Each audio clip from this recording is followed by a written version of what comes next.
The representation of what a man should look like to your daughter is you, whether you're there or not. Recently, Milwaukee's Office of African American Affairs hosted its annual Fatherhood Summit at the Milwaukee Academy of Sciences. It featured a number of keynote speakers and classroom workshops offering resources to fathers. It stressed the importance of fathers helping one another create a sense of unity amongst Milwaukee dads. Hundreds of fathers attended. The fathers were of all ages, some even grandfathers. 20-year-old Natavion Owens was one of the youngest, having his baby daughter at 16 years old. I didn't know what to feel at that time frame when I ended up figuring out that I was having a child. I was only 16, so it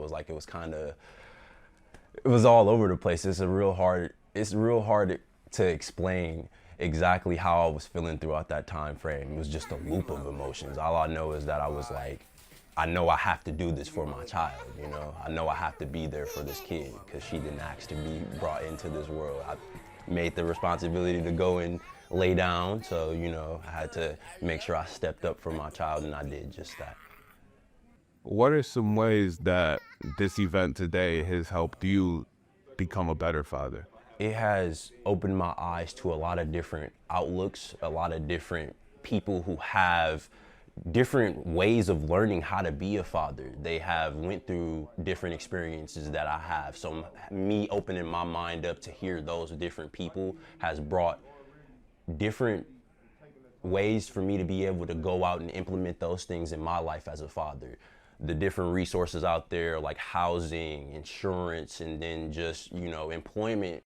Our program is called Word of Hope Ministries. We're a nonprofit social service program. What we do and what we're connected with today is employment. What we do is connect people who are looking for work with employers who are hiring. All of our services are totally free, and we help people in Central City, Milwaukee, as well as those throughout Milwaukee County. What we're going to do is provide them with free services to connect them with that employment. We want to direct them to the type of work that they're looking for, but we want to assist them by overcoming their barriers. If they have a barrier of not having a resume, we're going to help them develop one. They have a barrier with driver's license. We want to direct them to the resources to receive that.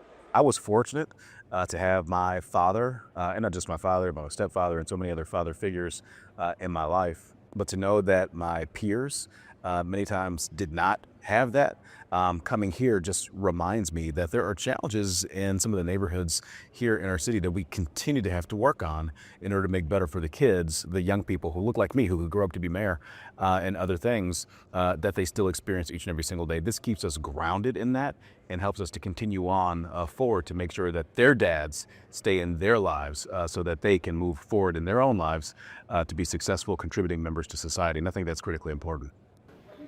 Because of the lack of a father, my thought process before provide and protect was, you go out, go work this job, bring this check back home, and everything be cool. I'm going to be the person that wasn't there. You get what I'm saying? Wasn't there. I want to add into that, right? Because I'm not happy. Let me go out and pursue my happiness so I can be in a healthier place to be a better dad for my child. And here's your example. Once you got out that situation, your life flourished. You became a happier person, which made you a better father, right? Things of that nature, right? You left your situation, found the love that you're supposed to have, and became a better father. So we put it on ourselves to think that we have to be in this household with this woman for our children. And granted, it's not a bad notion, but if it's not healthy, who is it really helping? Ain't helping nobody. See? And she mad, you mad, and then the kids mad. The session I did today was co-parenting without cohabilitation. It's extremely important because, unfortunately, the relationships may not always sustain, but we may have a child as that byproduct of the relationship. So we have to maintain consistency and do what's best for the child, and no matter what household that child is going to be in. Well, in my session today alone, there was 4 dads that had similar ages and children, similar stories in dealing with their child's mother. So by having that network, you meet a camaraderie of fellas who actually going through the same experiences. So you get the ability to learn from other men as to what best practice is, and also too, just to have a safe space to vent.